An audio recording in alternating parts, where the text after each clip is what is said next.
I feel it's important that instead of being a nameless, faceless, just being identified with initials, I think it'll give some validity and let people know, the general public know, that we are real people and this did happen. And not just to look at us as victims, because there comes a point when I don't want to be a victim anymore, and I don't want to be ashamed and hidden from life.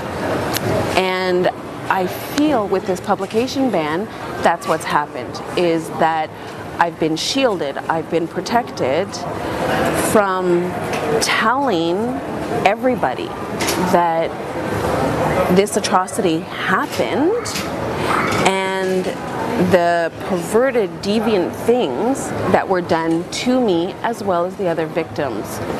As well as the fact, hopefully by coming forward and putting a name to a face, that this will empower some other, not necessarily in the same case, but some other victims to feel strong enough to come forward and not be ashamed of reporting a crime. I remember thinking to myself, I don't believe this is happening.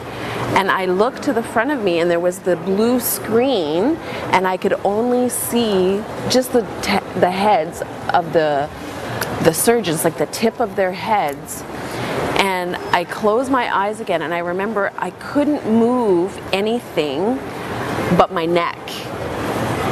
And I opened my eyes because I felt like I needed air.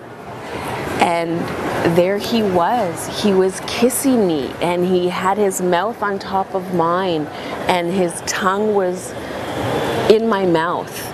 And I tried to pull back as much as I could, and he lifted his head slightly, and I remember saying to him, "What about the other people?" And he said, "Don't worry, I know how to be discreet." And I saw his penis in my mouth. So my thoughts were one first of shock, and then it was I'm in disbelief that this could ever happen. I couldn't believe that nobody had stopped him before and why he was allowed to continue. If there were previous complaints, why was he still there, and why was he doing my operation? I feel deceived. I feel betrayed. I feel that they were actually taking people's lives into their hands. And by not coming straight out and saying or dismissing him from his duties from the first complaint, they are actually an accessory as far as I'm concerned.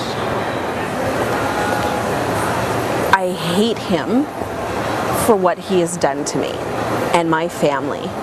And I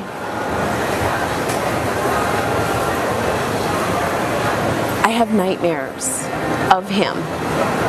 I don't want to have nightmares of him. I have flashbacks of what happened to me. I have a hard time trusting people now. I have a hard time even going outside. When I used to love to go outside and socialize and be with people. now I don't want to be with people.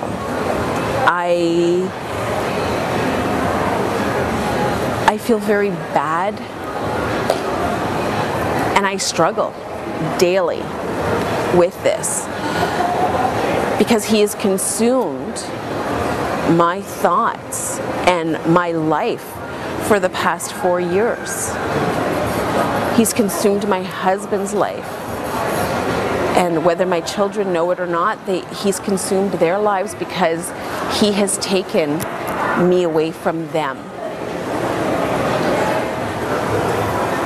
I kept getting told by other people that there is no way that he is not going to be convicted, that he is going to go to jail. I didn't believe it until I heard it come out of the judge's mouth.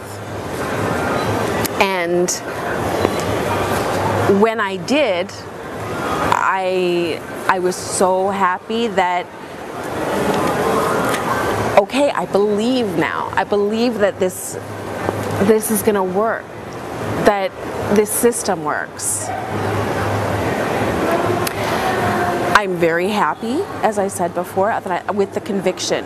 I'm disappointed and insulted by the sentence. Sexual offenders, regardless of what act they commit, it's basically a slap on the wrist. And to me, that's appalling. And the sentences in Canada are too lenient. If you work it out, he got a sentence of 10 years.